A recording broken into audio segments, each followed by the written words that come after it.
నేను కన్స్ట్రక్షన్ ఈరోజు వృద్ధాశ్రమం దగ్గర ఈడేపల్లి దగ్గర మనం 3 స్లాబులు తీసుకోవడం జరిగింది. ఇది 130 గజాల్లో, అవి 60, 65, 70 గజాల్లో వేయడం జరిగింది. 270 గజాల్లో.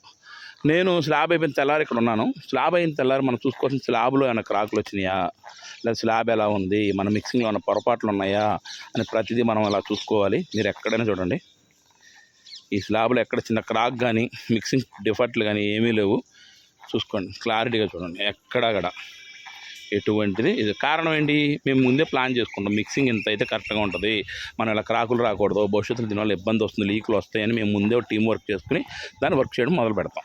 మీరు ఇక్కడ చూసినట్టయితే 6-4 నిష్పత్తి అంటే ఇంచుమించుగా M20 గ్రేడింగ్ తీసుకోవడం జరిగింది. ఈ గ్రేడింగ్ తీసుకున్న వాళ్ళు మామూలు స్లాబ్కి మన స్లాబ్కి ఒక 20-30 కట్ల పెద్ద తేడా ఉండవు. 10 ఒక 5,000, 6,000 లోపే తేడా వస్తుంది. కానీ ఈ స్లాబ్ ఎన్నాళ్ళు ఉంటుంది, ఈ స్లాబ్ యొక్క మనకి ప్రయోజనం ఏంటి, ఈ స్లాబ్ మన జీవితాంతం బిల్డింగ్లో ఉన్నంతకాలం ఉంటుంది. మనం అన్ని విధాలుగా రక్షిస్తుంది ఈ స్లాబ్. దీనిపైన బిల్డింగ్లు ఎన్ని స్టేర్లు వేసుకుని స్లాబ్ మీద మనం వెళ్ళాలి కాబట్టి, అటువంటి ఈ స్లాబ్ విషయంలో మనం ఎంతో జాగ్రత్తగా, ఎవరైతే బిల్డర్తో కట్టించుకుంటున్నారో లేదా కార్మికులతో కట్టించుకుంటున్నారో ప్రతి విషయంలో మీకు అవగాహన ఉండాలి. వాళ్ళ ఇల్లు అనేది లక్షలతో కూడుకున్నటువంటి వ్యయంతో కూర్చున్నటువంటి ఖర్చుతో ఉన్నది కాబట్టి మీరు అవగాహన పెంచుకుని ఈ విధంగా ఏం కలిసి పెట్టేది మీ అవగాహన పెంచుకోవడం కోసమే. ఎవరైతే ఇల్లు కొనుక్కున్నప్పుడు అడగండి మేస్త్రి గారిని లేదా బిల్డర్ గారిని, ఏమండి మీరు స్లాబ్ వీడియోలు ఉన్నాయా, పునాది వీడియోలు ఉన్నాయా, పునాది ఎలా వేశారు, పైన వచ్చే పెయింట్లు, మక్కులు, డిజైన్లు ఇవన్నీ ముఖ్యం కాదండి, ఇవన్నీ ఈజీ. కానీ వీటిలో చిన్న డిఫెక్ట్ జరిగితే లక్షలు పోసుకున్న ఇల్లు రేపొద్దున చాలా ఇబ్బందులు పడతారు. ప్రకృతి నుంచి కాపాడేటువంటి ఇల్లుని మనం ఎన్నో జాగ్రత్తగా కొనుక్కోవడం జరుగుతుంది.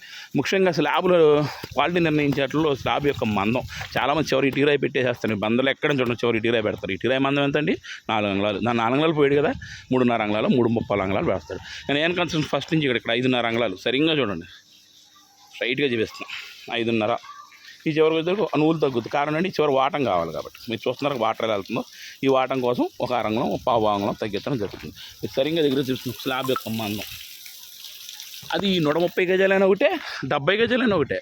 ఏం కన్స్ట్రక్షన్ ఎక్కడ కాంప్రమైజ్ అవ్వదు. ఎందుకంటే గట్టి నమ్మకమైన నిర్మాణాలు, మీ కార్మిక దృష్టి నుంచి వచ్చాం కాబట్టి ప్రతి నిర్మాణంలో ఎంతో శ్రద్ధగా ముందు ప్లాన్ చేసుకుని మరి బిల్డింగ్లు చేయడం జరుగుతుంది.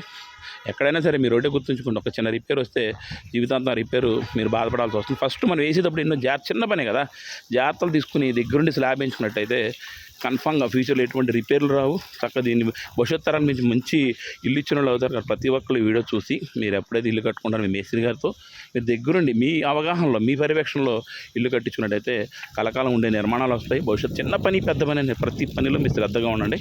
ఎవరైతే ఇల్లు కట్టుకున్నారో ప్రతి ఒక్కరు వీడియో చూసి ఈ విధంగా చేయాలని కోరుకుంటూ అందరూ బాగుండాలి. అందులో మీ అనిల్ ఏఎన్ కన్స్ట్రక్షన్.